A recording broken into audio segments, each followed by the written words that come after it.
Why is Kung Fu Panda 4 so hated?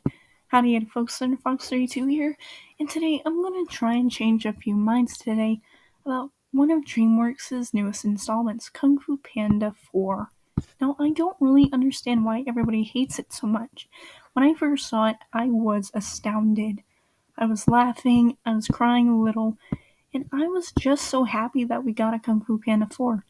So let's try and dig deeper into the movie so that way maybe we can change a few minds and not make Kung Fu Panda 4 so hated.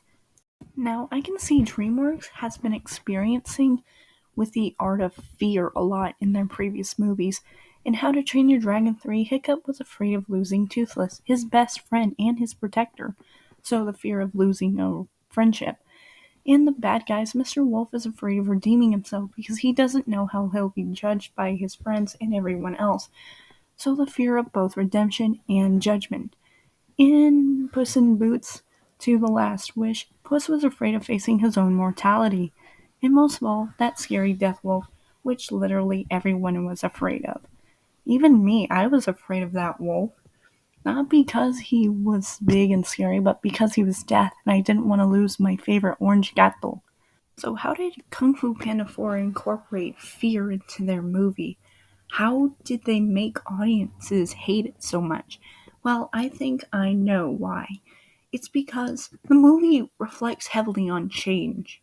Now, change is something I don't think anybody ever wants to face. I mean, in the movie, we see Poe changing from the Dragon Warrior into the spiritual leader of the Valley of Peace. No one wants to see Poe advance to that. They want to see him as a Dragon Warrior because that's the way we always seen him.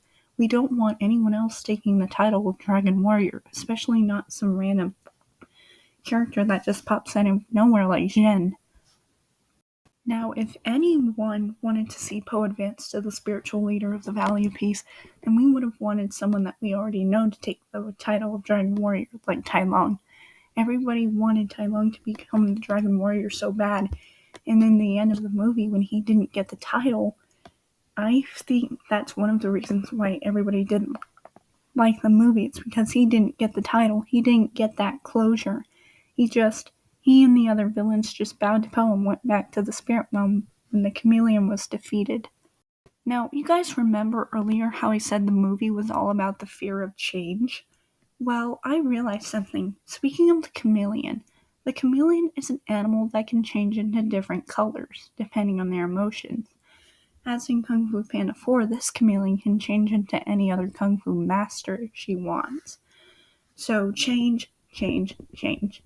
That's what this movie is supposed to represent. That's what the chameleon represents. Everything about this represents change. Poe changing into the next spiritual leader of the Valley of Peace, Jen, the thoughts of Thief, who changes into the next Dragon Warrior.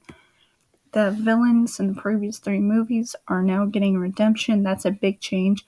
And now this new villainess, she can change into any master she wants. Change, change, change, change. Also, you can see how DreamWorks has changed up their animation style to make it look like you're reading a comic book, just like they did in Puss in Boots 2, The Last Wish. That made it feel more like an anime, like a DreamWorks anime, more than an actual movie. You guys know what I'm talking about? Let's get one thing straight. Kung Fu Panda 4 is not a masterpiece. I'm not saying it's perfect. I'm not saying that it's the best movie out there. I'm just saying it's misunderstood. I think people are just so afraid of what this movie represents, aka change, that people are just so scared of what Kung Fu Panda 4 might become. They don't want to lose their favorite panda. They don't want to lose the Furious Five, or Tai Lung, or Shen, or Kai, or anyone else like that. I think everyone's just afraid of the fact that DreamWorks is changing. Now that we got all the bad stuff out of the way, let me tell you guys what I really love about this movie. What really makes it shine. Number 1, the chameleon. The chameleon is the newest villain from Kung Fu Panda 4. And I am so impressed with this character. Not because she represents change, but I just love her design. I love her backstory. She's so relatable too. Like, when she was young, she tried to get into a kung fu class, but she couldn't because they said she was too small. When I was in high school, I tried to get onto this volunteer community club, but they said I couldn't join because I was white. And they already had enough white females on their team. So yes, I know what it feels like to be a victim of injustice. Also, she represents the previous three villains. I mean, Tai Lung was the first form she took in the movie. She has a large army like Shen, plus a super cool weapon, which is the Staff of Wisdom. And she's also a supernatural villain, just like Kai was.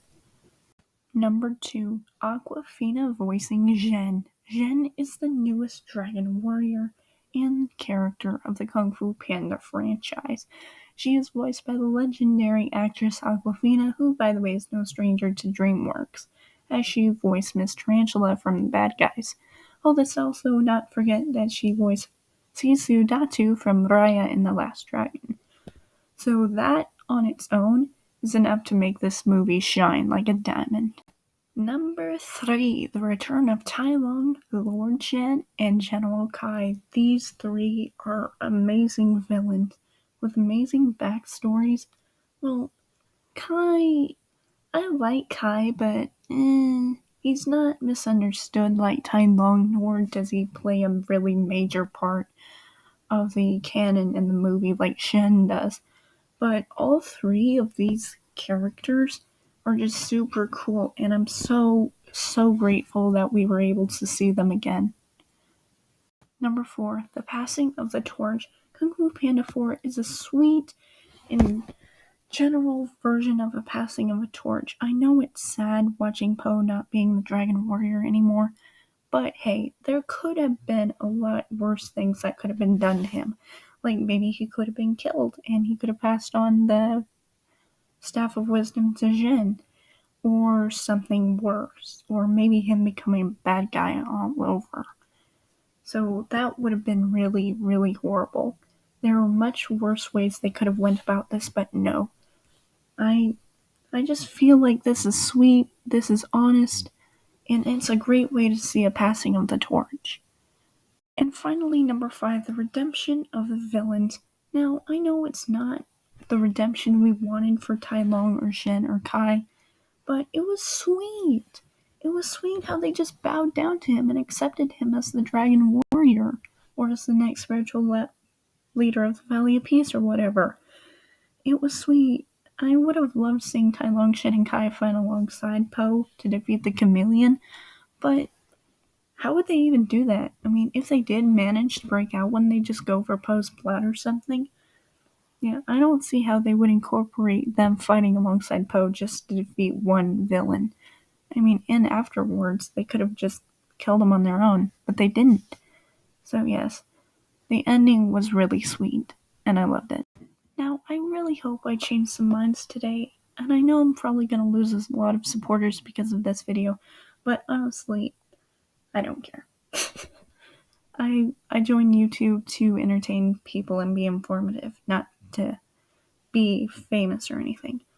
So that's it for today. I really hope I changed minds today. Thank you so much for watching, for those of you who listened.